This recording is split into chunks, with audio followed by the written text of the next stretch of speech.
cannot undo what I did, but I can take responsibility and apologize to those that were hurt by my actions. I'm sorry. I lunged for the gun, put two hands on the gun, and I was able to wrestle it away and kind of save the day. Oh, you're the shooter. There's a shooter at the West Liberty? Yes, West Liberty Salem High School. Okay. Do you see a gun? Sometimes the most terrifying stories aren't the ones that happen in dark alleys or hidden corners. Sometimes the fear walks straight through the school doors, wearing the face of a teenager. In America, 3 ordinary school mornings were shattered forever when young men stepped onto their campuses with weapons, carrying not just guns, but pain, confusion, and storms inside their minds that no one around them knew how to stop. These aren't just stories about violence. They're stories about warnings, desperation, and the fragile moments where a single decision changes hundreds of lives. I lunged for the gun, put two hands on the gun, and I was able to wrestle it away and kind of save the day. On May 17, 2019, students at Park Rose High School in Portland, Oregon, were doing what millions of kids do every day, hurrying to their classes, scrolling through their phones, complaining about homework. No one knew that a 19-year-old named Angel Granados was walking toward the building with a shotgun hidden under his coat.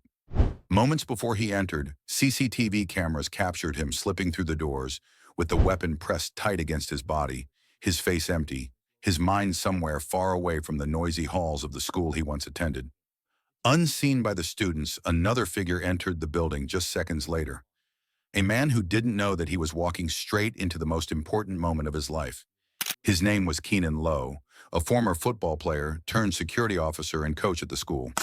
He was heading toward a classroom, completely unaware that danger was following only a few steps behind him. A twist of timing, seconds, maybe less, kept the two from crossing paths in the hallway. Instead, Granados Diaz quietly trailed behind him, still clutching the shotgun under his coat. Then something happened that chaos could not override. As panicked students ran from the classroom where the young man revealed his weapon, Lowe reacted. In a split second, he lunged forward, grabbing the gun with both hands and wrestling it away from Angel. It should have ended there, with anger, fear, maybe screaming. But instead, something unexpected happened. Once the gun was out of danger, Lowe didn't shove the teenager to the ground. He didn't yell at him. Instead, he embraced him. In the middle of a crisis, surrounded by alarms, fear, and chaos, 2 people stood holding on to each other, one trying to save lives and the other trying to end his own. After the embrace, the 2 sat together in the hallway until police arrived. When officers rushed into the building, they didn't know the situation was already contained. They searched desperately for the gunman, only to find him calmly sitting beside the man who stopped him. Later, a senior at the school revealed something heartbreaking. Angel had been struggling with deep depression for months.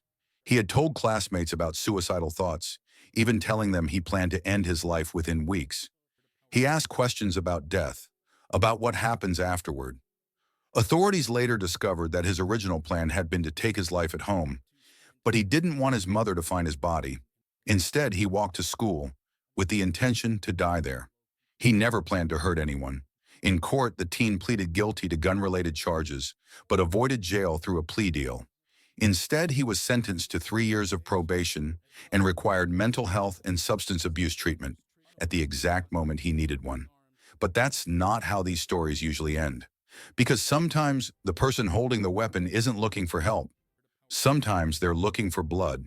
The shooter is standing right there, and I don't even have time to process. It's just instant. He shoots me in the chest and spin around, and he shoots me in the back, and then I fall down right here on my face. I break my 2 front teeth. On January 20th, 2017, in Ohio, a 17-year-old named Ely Serna walked into West Liberty Salem High School with a shotgun tucked under his arm.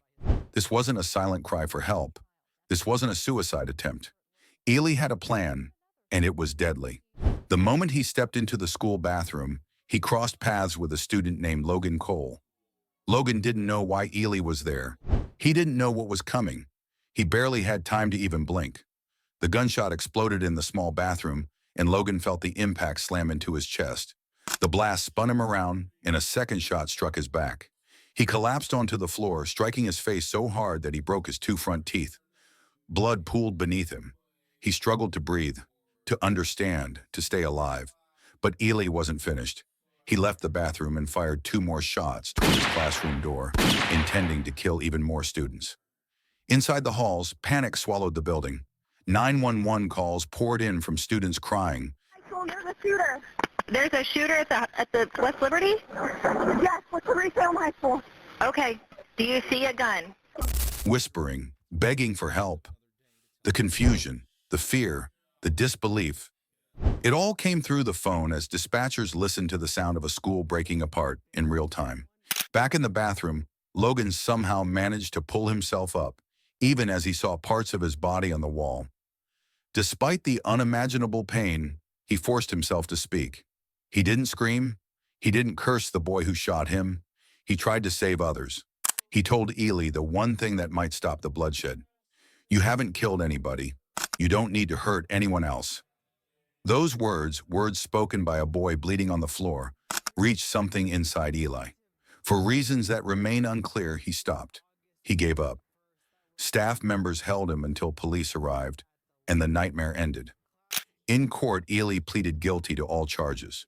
Logan, the boy he nearly killed, stood before him and said something that silenced the room. He said he forgave him, but forgiveness, he reminded everyone, was not the same as justice. Ely Serna was sentenced to the maximum, 23.5 years in prison. He will not leave until he is well into his 40s. The boy who walked into school with a shotgun left his community shattered, and he left Logan with scars, physical and emotional, that will last forever. But there's one more story, a story from Illinois, a story about a graduation rehearsal that turned into a battlefield. I cannot undo what I did, but I can take responsibility and apologize. To those that were hurt by my actions, I'm sorry. Ultimately, Milbey received the maximum sentence of On May 16, 2018, 19-year-old Matthew Milbey walked into Dixon High School. Students were practicing for their graduation ceremony, a moment meant to be filled with joy, relief, and anticipation. But Matthew had different plans. CCTV footage captured him stepping out of the bathroom with a 9mm semi-automatic rifle in his hand. He walked toward the gym and began firing. Students scattered, running for their lives. Some hid behind bleachers. Others sprinted out of the building, crying as they heard the shots echo behind them. But while the students ran, one man ran toward the danger. Officer Mark Dallas, the school resource officer, sprinted after Matthew with his weapon drawn. Security footage shows Matthew fleeing through the school, running into hallways, turning corners, trying desperately to escape. But Dallas stayed close behind him, refusing to let a single more student be hurt. Once outside, Matthew ducked behind his car. Dallas approached, and the two exchanged gunfire in the schoolyard. The shots echoed across the empty field, a deadly standoff between a teen in crisis and an officer who had no choice but to shoot. When police arrived, they found Officer Dallas standing over Matthew's wounded body. The teen survived, but everything else changed. His mother said he had been depressed for a long time. His sister told the court that their mother abused Matthew for years, and that she and her brother often hid him in closets to protect him.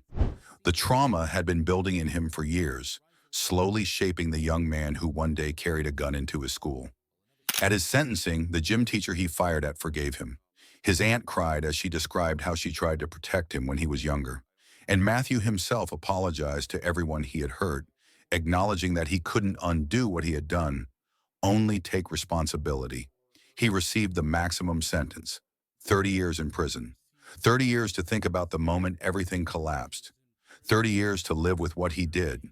3 young men, 3 schools, 3 moments that changed countless lives. One was saved by compassion, one stopped only after nearly committing mass murder. One was driven by years of pain and trauma, but all 3 show the same cold reality. A single moment, one weapon, one decision can change a community forever.